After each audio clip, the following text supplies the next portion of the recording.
Hi guys, DevilHunterXYZ, and in this little video I just wanted to express my thoughts and opinions on the latest trailer from Devil May Cry 5 that came out during E3.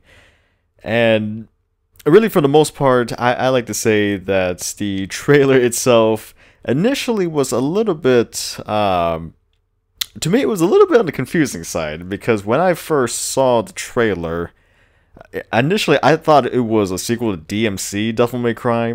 I think mainly because of the fact that it had the same punk rock feel that DMC was known for, and of course the main character that they showed initially, he looked quite like Dante at the end of DMC with the short white hair.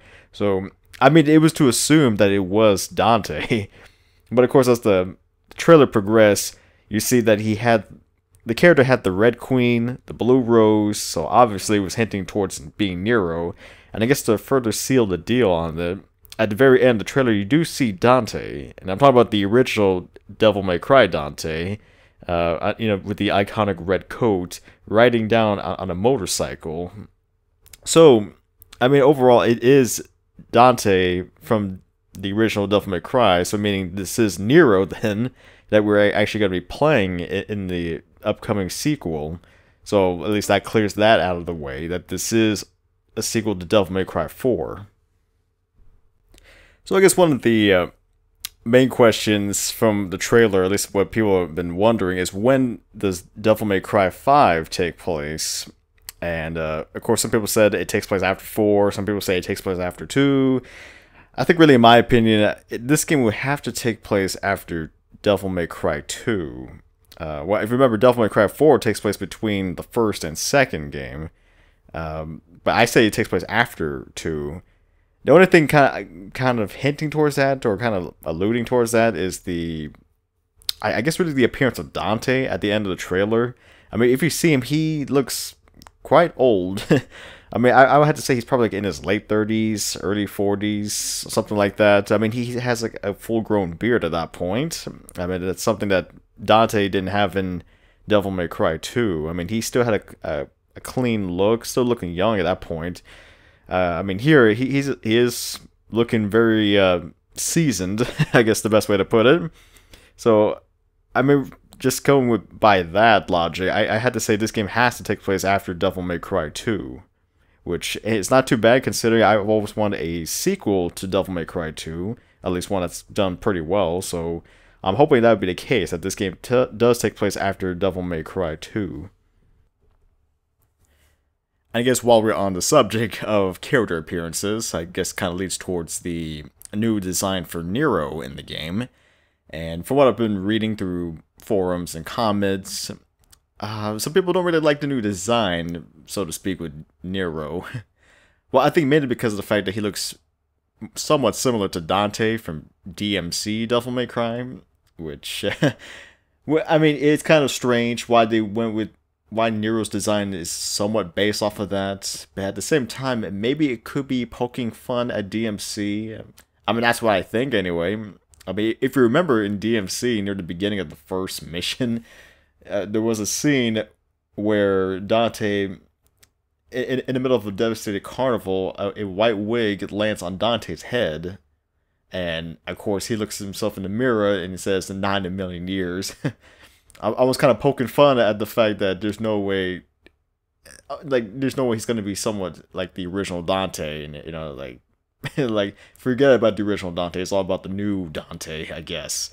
So I guess in turn, I guess Nero's design is supposed to be replicating that of DMC Dante, trying to make it more of a punk rock look to it, to how Dante was, but I guess kind of done more, better, at least that's what people are saying. It's like DMC, but better. But, I mean, overall though, I'm kind of fond with the design anyway. I mean, it's something different, at least I didn't want Nero to look exactly like Dante, kind of how he looks somewhat similar to Dante in Devil May Cry 4, at least kind of change it up a little bit. And that's kind of what I do like about it anyway. Now, one of the new things that Nero has at his disposal, besides the Red Queen and the Blue Rose, is the new robotic arm that he has, known as the Devil Breaker. Not the Devil Bringer, it's the Devil Breaker. I mean, the thing is, his Devil Bringer arm has been severed, but we'll get to that in a little bit. But for the new Devil Breaker, it seems to more or less function the same way like the Devil Bringer, at least from what I saw in the trailers anyway, you know, being able to perform buster-based attacks and possibly using snatch abilities. And of course, it's been made by by Nero's so-called personal mechanic, so to speak, her name being Nico, which I believe, I don't remember exactly, but I believe she is the granddaughter of the person who made Dante's Ebony and Ivory, so somewhat almost a family business in a way, kind of coincidentally.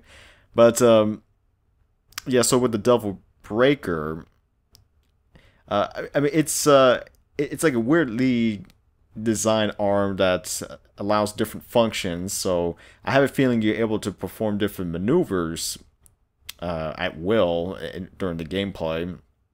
But you know, it also kind of leads into the question: would Nero still even have Devil Trigger at this point? Because if you remember, the Devil Bringer was kind of the source of Nero's power, and that's what kind of allowed him to go into Devil Trigger. And since he doesn't have that anymore, could he still go into Devil Trigger at this point? I mean, it didn't show it anywhere during the trailer, but it's kind of an interesting thought, you know, since he doesn't technically have the demonic power anymore, could he even go into Devil Trigger? I mean, granted, he still has the blood of Sparta flowing through him, but I mean, would he still be able to go into Devil Trigger, or would there be some replacement to Devil Trigger that the game never showed? I don't know. It's kind of something to keep in mind. Well, for the plots, they didn't really explain much of it, but at least from what we saw in the trailer, it has to do with a new demon invasion that's taking place in the city, involving a demonic tree.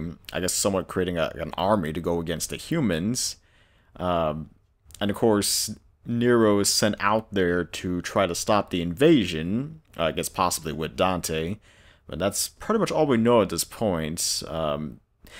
I mean, obviously, there's got to be a new main threat. Not sure what it could be. You know, it would be interesting if it could be Mundus.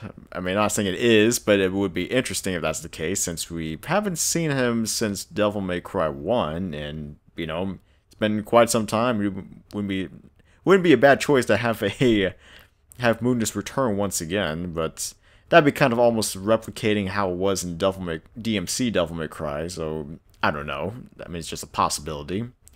But besides that, it seems like also Nero is on a quest for revenge. His arm being severed off by a mysterious figure. Of course, a lot of people speculate that the hooded guy in the robe is actually Virgil. Which, I mean, that would be an interesting twist. But at the same time, it would also bring up a couple of questions. For one thing, how exactly would Virgil have returned? Because last time he was killed off by Dante at the end of Devil May Cry 1, like years ago. And, I mean, granted, yes, he was in Devil May Cry 4, or, you know, at least in the special edition, but, I mean, if you remembered, Virgil going into the city of Fortuna, that event technically took place in the past. I mean, it even says in this game it takes place years in the past, presumably before the events of Devil May Cry 3.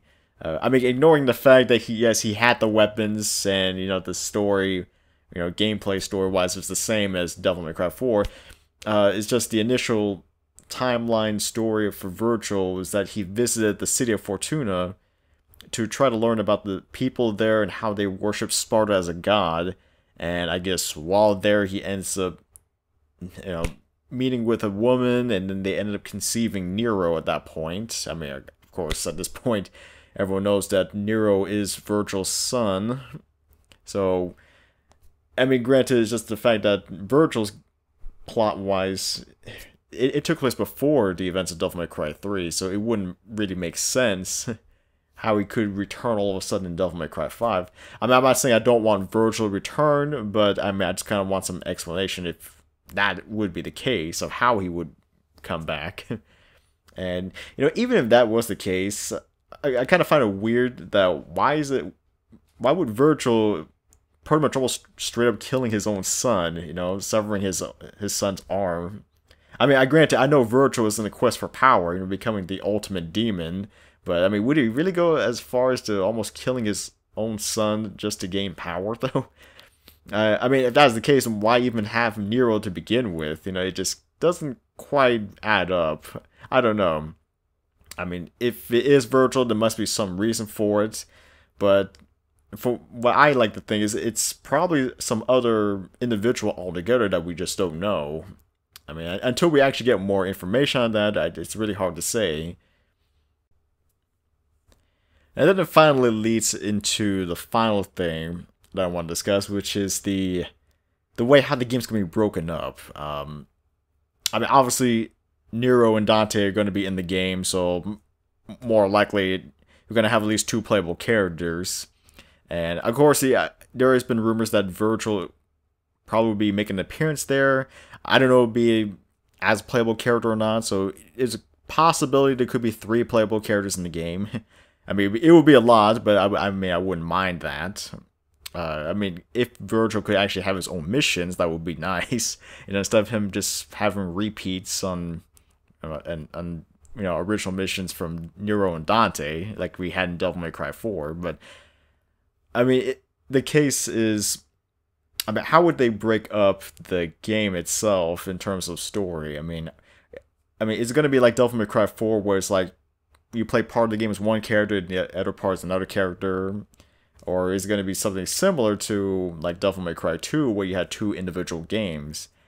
And in my opinion, I really would like to see maybe 2 individual games, because the way it was in Devil May Cry 4, it just felt too short for me, you know? Having both characters in the same game, it didn't feel like we had enough time for both characters at all, especially with Dante, since you only had like 7 missions with him in Devil May Cry 4. So I mean, I would like to see maybe 2 separate games. I mean, the missions could maybe, could intertwine and you know, overlap one another. I mean, it would be something like that. So I wouldn't mind having 2 individual games. I mean, yes, it might. I would like to see it, but it seems kind of less likely for that to happen, since it would almost be like making 2 games in one. And maybe even more like 3 if Virgil would make an appearance in this game at all. So, I mean, there was almost like having 3 games, which I don't really see it happening, but I mean, that's kind of what I like to see anyway. Or at the very least, maybe increase the number of missions, because it seems like 20 is kind of the magic number we've been seeing for the number of missions. At least that's kind of been the case for the last 3 games. I don't know, maybe give us like 25 or 30 missions. I mean, it may seem like a lot, but you know, since if we have more than one character to play as, I mean, that would make more sense to me. Just, you know, either give me more missions or give me individual, you know, games for each character. Well, that's really all there is for Devil May Cry 5. I mean, that's kind of my thoughts towards it, and, you know, also any questions I think still need to be answered. I'm hoping as the year progresses, we do get more information on it, but as of right now, there really isn't much. The only thing as of now is that the release date, at least they said the release date is going to be somewhat before the end of April of 2019, from what I've been hearing. I mean, I'm hoping that's the case, but it's kind of quite a long way, almost another year at this point. But yeah, you know, it's just in general, having a new Devil May Cry game, though, it is pretty exciting. To me, anyway, it's pretty exciting, considering we haven't had any new sequel of the original series since the, well, I guess since the original release of Devil May Cry 4 back in 2008, like 10 years ago. I mean, I know up to this point, yeah, there has been re-releases. You know, there was the HD collection that came out, I think, what was like 2012, and then of course the DMC reboot 2013, and then 2015 had the the special edition of Devil May Cry 4 and the definitive edition of DMC. And of course, this year we had the re-release of the HD collection once again. But I mean, we haven't really seen anything new. I mean, not counting the reboot, but I mean, we haven't seen anything new in terms of new game-wise of sequels or prequels or anything like that since the, Devil May Cry 4 back 10 years ago. So, hey, I'm just glad that we're actually getting something new, and that Capcom is still pretty much caring for the Devil May Cry fans anyway. So, hey, at least it's something. Alright guys, this is DevilHunterXYZ, and until next time.